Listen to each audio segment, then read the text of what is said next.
Hello friends, how are you? Welcome to Jai Hindustan Reaction YouTube channel. Friends, my name is Kamaldeep and I am from Delhi NCR, India. Friends, हमारे foreign minister Shri Jaishankar जी वैसे तो पाकिस्तानियों का भी नाम लेते नहीं हैं इस बार, लेकिन उन्होंने पाकिस्तान का इनडायरेक्टली नाम दिया है, पड़ोसी कह के उनको बुलाया है और उन्होंने बोला है कि इंडिया एक आईटी पावर बन चुका है और हमारा पड़ोसी यानी कि पाकिस्तान भी एक आईटी पावर है। अब यहाँ पे आप सोच रहे होंगे पाकिस्तान और आईटी पावर, तो उन्होंने कहा है कि पाकिस्तान आईटी पावर है international terrorism power, international terrorism power. तो आज की जो इस वीडियो में हम रिएक्शन देंगे वो एक कन्वर्सेशन है बिटवीन रोहित शर्मा जी, जर्नलिस्ट हैं जो, और एक खान सर हैं जो हमारे यूएसए बेस्ड, जो हमारे आंध्र प्रदेश तेलंगाना से रिलेटेड हैं, वहाँ से हैं और अभी यूएसए में सेटल हैं। उनके बीच में जो ये कन्वर्सेशन हुई है उसके ऊपर हम रिएक्शन देंगे। तो सबसे पहले एक बार हाइलाइट्स को देख लेते हैं। हमारे फॉरेन मिनिस्टर यानी कि जयशंकर साहब, उन्होंने बोला कि इंडिया है IT power, information technology power, और पाकिस्तान भी एक आईटी पावर है, मतलब इंटरनेशनल टेररिज्म पावर। एक्चुअली अगर आप वो वीडियो देखें, उन्होंने पाकिस्तान का नाम उसमें भी नहीं लिया, उन्होंने कहा हमारे पड़ोसी। ने कहा कि हम इंडिया के साथ भी अलग ताल्लुकात रखेंगे और पाकिस्तान के साथ भी अलग ताल्लुकात रखेंगे। ये $450 मिलियन जो F-16 की सर्विसिंग के लिए अमेरिका ने डोनेट किए हैं, उसके जवाब में इंडिया की तरफ से ये सवाल उठाया कि भाई अमेरिका जो है सो इंडिया के साथ तो शेयर्ड वैल्यूज़ हमारे डेमोक्रेसी के हैं, पीस के हैं, इकोनॉमिक्स के हैं, prosperity, we have shared values. आपके पाकिस्तान के साथ क्या शेयर्ड वैल्यूज़? ये हबीब बैंक अभी हाल में दिखा कि वो स्कैनर में आया अमेरिका में कि वो अलकायदा की फंडिंग करवा रहा था। ये पाकिस्तान के बैंक्स भी फंडिंग करा रहे हैं, प्राइवेट बैंक है, अभी बैंक कोई गवर्नमेंट बैंक नहीं है, प्राइवेट बैंक भी फंडिंग करा रहे हैं। वहाँ के जिसे नॉन स्टेट एक्टर्स बोलते हैं पाकिस्तानी गवर्नमेंट को, वो भी टेरर में लिप्त हैं। ये तो इसको कहाँ पर जाता देख रहे हैं और क्या क्या सिचुएशन है पाकिस्तान की?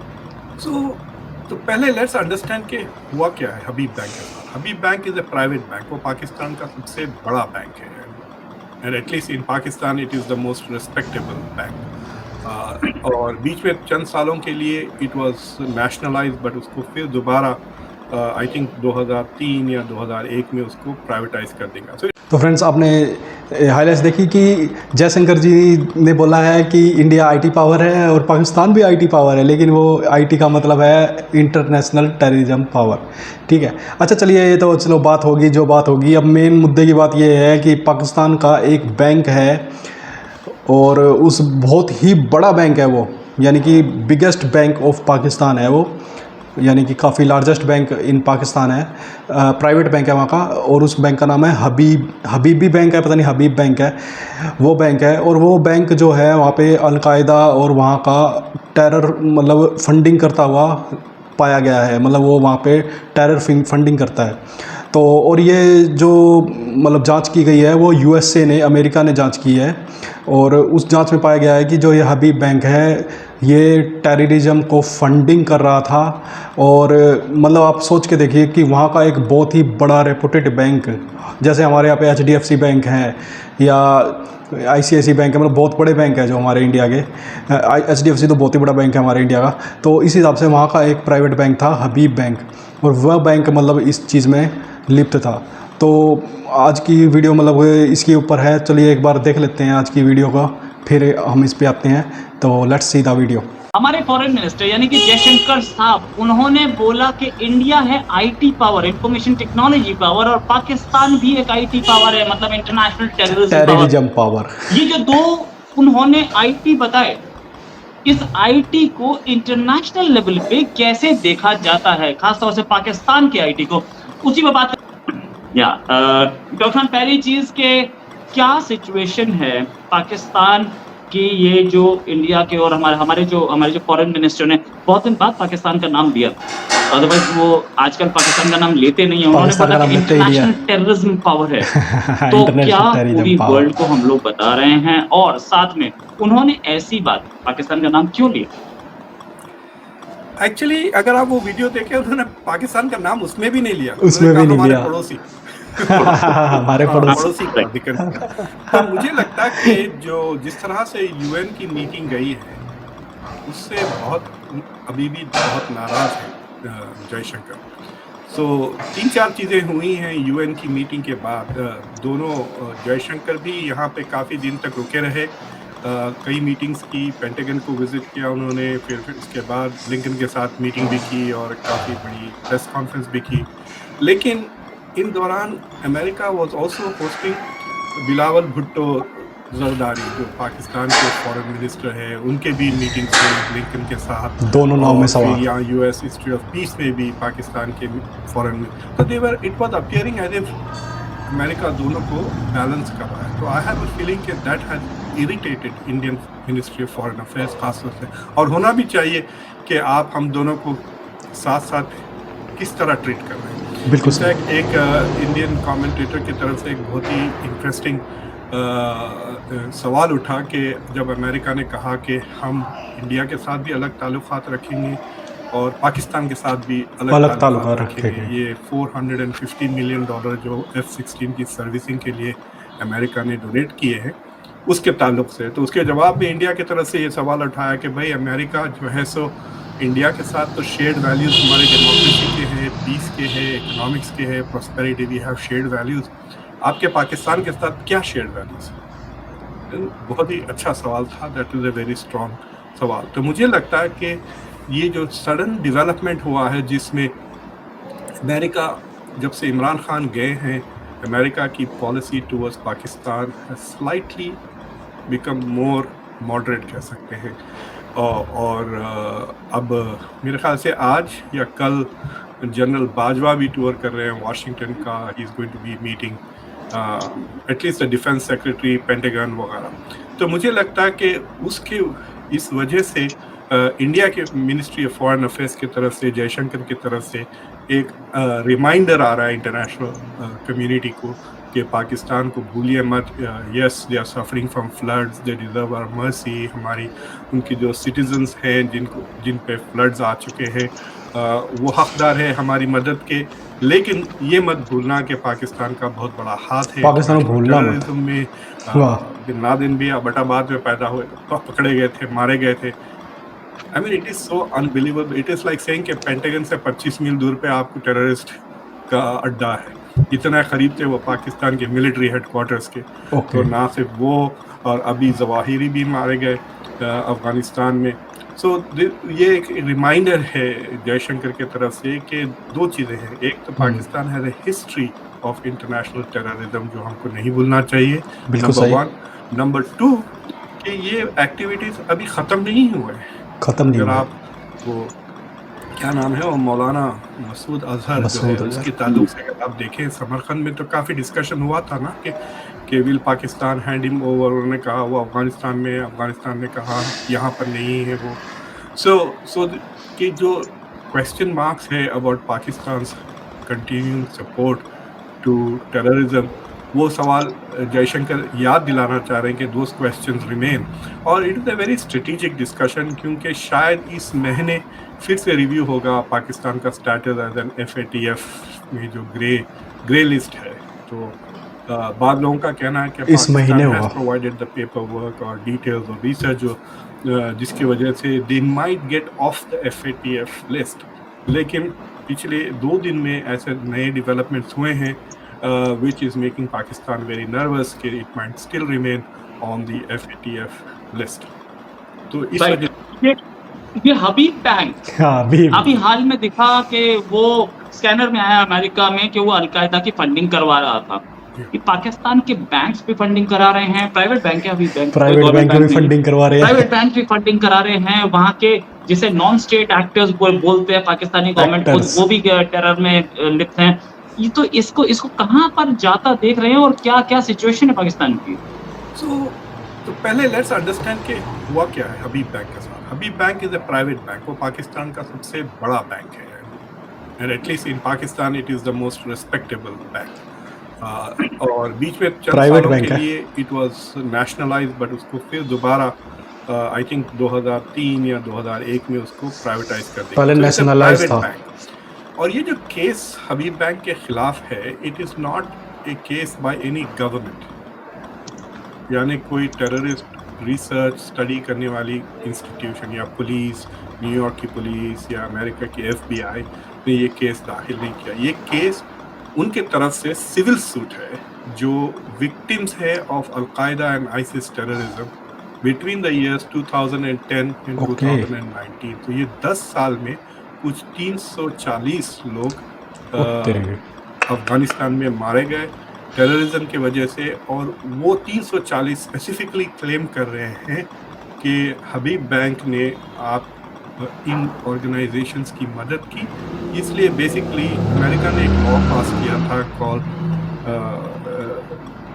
To provide justice against those who provide support to terrorism. तो उस लॉ के तहत तो इट्स ए सिविल सूट, और अगर हबीब बैंक के एसेट्स वगैरह यहाँ पर फंसे हुए हैं अमेरिका में, और अगर अमेरिकन कोर्ट वो विक्टिम्स को कहिए कि $100 मिलियन अगर अदा कर देता है एज प्यूनिटिव डैमेजेस, तो वो हबीब बैंक के एसेट्स को अमेरिका सीज करके उनको दे देगा। फॉर एग्जांपल, अमेरिका के पास अफगानिस्तान के $7 बिलियन बैंकों में यहाँ रखे हैं जो फ्रीज किए हुए हैं, इसलिए कि जो 9/11 के विक्टिम्स हैं उन्होंने भी ऐसे ही केस दर्ज किया हुआ है। वो अफगानिस्तान के खिलाफ है, पूरे मुल्क के खिलाफ कर दिया। अल-कायदा तो अटैक तो अल-कायदा ने किया था 9/11 को, लेकिन उन्होंने केस किया अफगानिस्तान के खिलाफ कह करके जब तालिबान में देवर इंचार्ज ऑफ अफगानिस्तान, उन्होंने अल-कायदा को फैसिलिटेट किया, और इस वजह से वो 7.5 बिलियन फ्रोजन है अमेरिका में अभी भी। और कुछ एक ऐसी डील बाइडेन करना चाह रहे हैं जिसमें से उसको हाफ एंड हाफ कर दें, यानी 3.5 बिलियन वापस कर दें अफगानिस्तान को, और $3.5 बिलियन उसमें से जो 9/11 के विक्टिम्स हैं अमेरिका में उनके रिश्तेदारों को एज डैमेजेस अदा करें। So this is the context of the law. लेकिन पाकिस्तान के लिए this is like an image problem ना। तो specially the timing of this Habib bank का केस जो है, वो टाइमिंग इज वेरी क्रिटिकल कि FATF के इवैल्यूएशन में will FATF consider the Habib bank case as example of Pakistan continuing with state sponsor of terrorism. अगर वो FATF की जो कमिटी है, अगर वो समझती है कि Habib bank would not have done this things without the Pakistani government's collaboration, तो मेरे ख्याल से Pakistan will remain on the FATF list. So Pakistan के लिए it is a very serious problem, and I think कि मतलब देखिए पाकिस्तान शुरू से ही इस तरह की चीज़ें कर रहा है। 1948 में जब उन्होंने कश्मीर पे हमला किया था, it was not a military assault. उन्होंने अपने फौजियों को सिविलियन के कपड़े पहनाकर, पठानों के कपड़े पहनाकर कश्मीरियों के उसको घुसा दिया था, और कह रहे हैं इंडिजिनस ट्राइब्स हैं जो हमला कर रहे हैं। You know, they tried to make it as if it was a third party. So basically, they were taking military action and trying to avoid accountability for military action. तो ये strategy, ये पैदाइशी प्रॉब्लम है पाकिस्तान की, पैदाइशी problem का, कि they have tried to use non military paramilitary चीज़ें शुरू से, और फिर इवेंचुअली जब सोवियत और अफगान का वो केसेस शुरू हुए तो फिर वह मुजाहिदीन वगैरह को भी सप्लाई करना शुरू कर दिया। तो आई थिंक ये जो बीमारी है, इसको जब तक वो हल नहीं करेंगे, उनको ना तो इंटरनेशनली फुली एक्सेप्ट किया जाएगा, और अपने पाँव में कुल्हाड़ी खुद मारी। भी इंडिया के साथ ताल्लुकात पाकिस्तान के बेहतर नहीं होंगे। It is not just enough कि से हम टेररिज्म नहीं करते या अब नहीं सपोर्ट करते, they have to become transparent and they have like for example, अगर मैं इंडिया का नेशनल सिक्योरिटी एडवाइज़र होता और मुझसे पाकिस्तान के प्रेसिडेंट कहते कि भाई मैं क्या करूं, तो मैं कहता कि मैं इस्लामाबाद में हमारे इंटेलिजेंस का एक सेल खोलना चाहता हूं इन विच यू कोऑपरेट 100%। सारे फाइलें देखना चाह रहे हैं, हम सारे मिलिट्री कोलैबोरेशन देखना चाह रहे हैं, आप किस किस आउटफिट्स को पैसे दे रहे हैं, किस से पैसे आ रहे हैं। भाई मैं आपको एक छोटी सी मिसाल देता हूँ।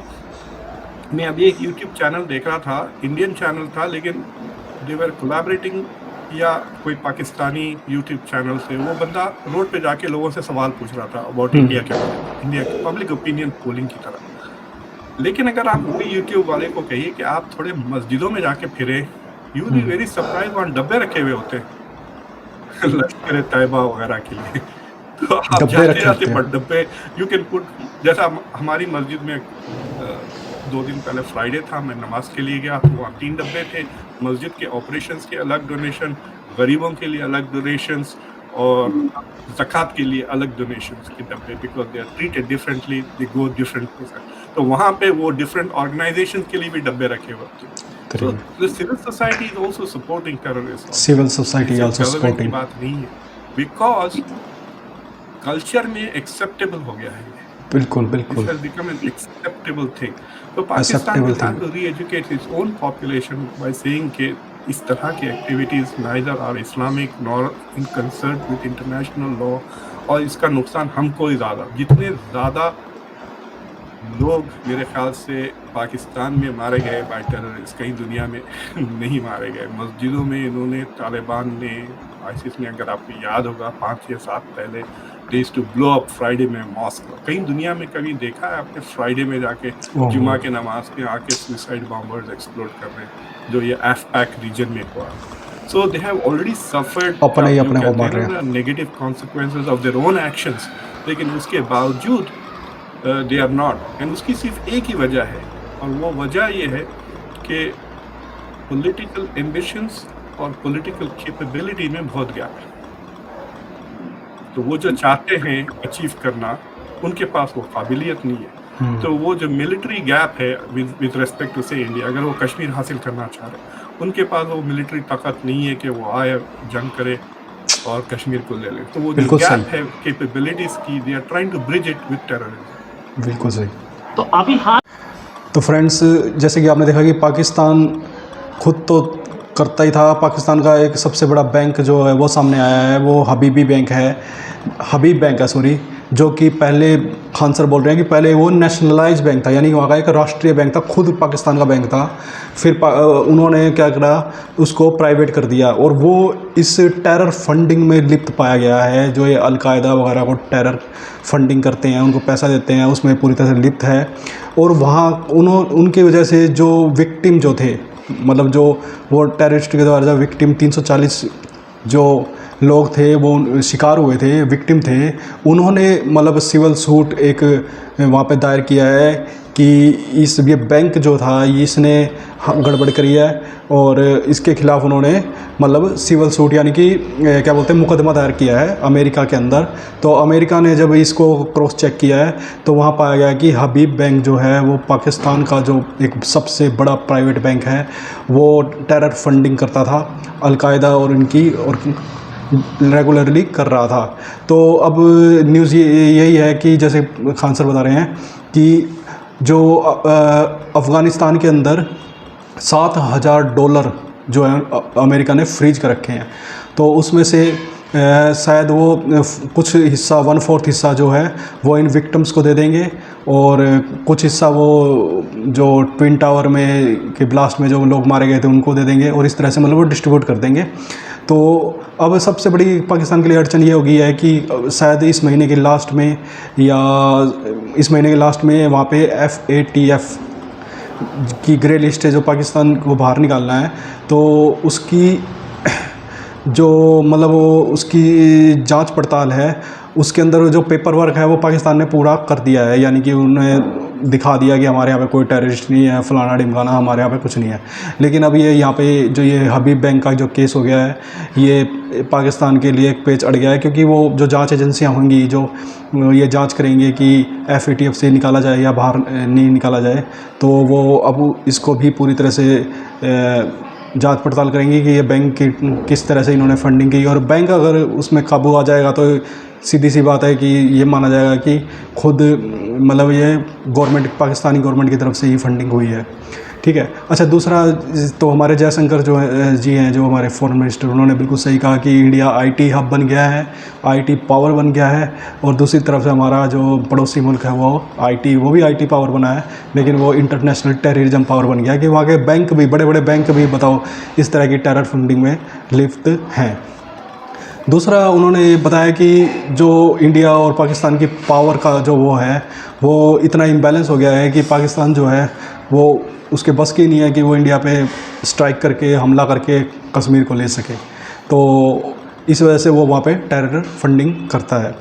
ठीक है। और दूसरा जो मेन जो टॉपिक ये था कि यूएसए जो है वो 2 कश्तियों में सवार हो चुका है। यानी वो एक तरफ से कह रहा है कि हम पाकिस्तान के साथ भी रिश्ते बनाएंगे और दूसरी तरफ से वो कह रहा है कि हम इंडिया के साथ भी अपने संबंध बनाएंगे। तो जिस पे इंडिया ने पूरी तरह से एतराज़ जताया है कि भाई आप दोनों तरह से नहीं कर सकते, या एक ही कीजिए, ठीक है ना। या तो जैसे कि अभी F-16 का जो फंडिंग करी थी उसके ऊपर भी काफ़ी कड़ा एतराज़ जताया गया है। और जयशंकर जी के तो बयान है ही कि बिल्कुल उन्होंने अमेरिका को बिल्कुल आड़े हाथों ले लिया है। तो फ्रेंड्स, ये अभी जो कन्वर्सेशन थी काफ़ी लंबी थी, तो क्योंकि वीडियो ज़्यादा लंबी हो जाती तो मैंने इसलिए इसको अभी इस पार्ट में आधी ही ली है। अभी नेक्स्ट पार्ट में हम सेकंड पार्ट में हम इसकी आगे की कन्वर्सेशन देखेंगे, उसमें बहुत ही इंटरेस्टिंग है। उसमें इंडिया और पाकिस्तान का बताया गया है, जैसे कि अभी बात कर ही रहे थे वो, कि वाई पाकिस्तान ये टेरर फंडिंग क्यों कर रहा है, क्योंकि उसके बस की नहीं है। तो वो सारा कुछ उसमें बताया गया है। तो आप इसका दूसरा पार्ट भी ज़रूर देखिएगा। और अगर ये आपको पार्ट पसंद आया हो और मेरी वीडियो पसंद आती हो तो प्लीज़ इस चैनल को ज़रूर सब्सक्राइब, लाइक, शेयर और कमेंट्स तो ज़रूरी कीजिएगा। और क्योंकि मैं अभी न्यू हूँ इस तरह की जो रिएक्शन चैनल में, मैं थोड़ा हो सकता है कि मेरे अंदर कुछ कमी हो आपको बताने में या कुछ है, तो वो भी प्लीज़ मेरे को ज़रूर कमेंट करके बताइएगा ताकि मैं अपने आप को इम्प्रूव कर सकूँ। और चलिए इसकी पार्ट 2 की मैं तैयारी करता हूँ बनाने की, जल्दी आपके पास आने वाला है अभी कुछ ही समय में। तो तब के लिए जय हिंद।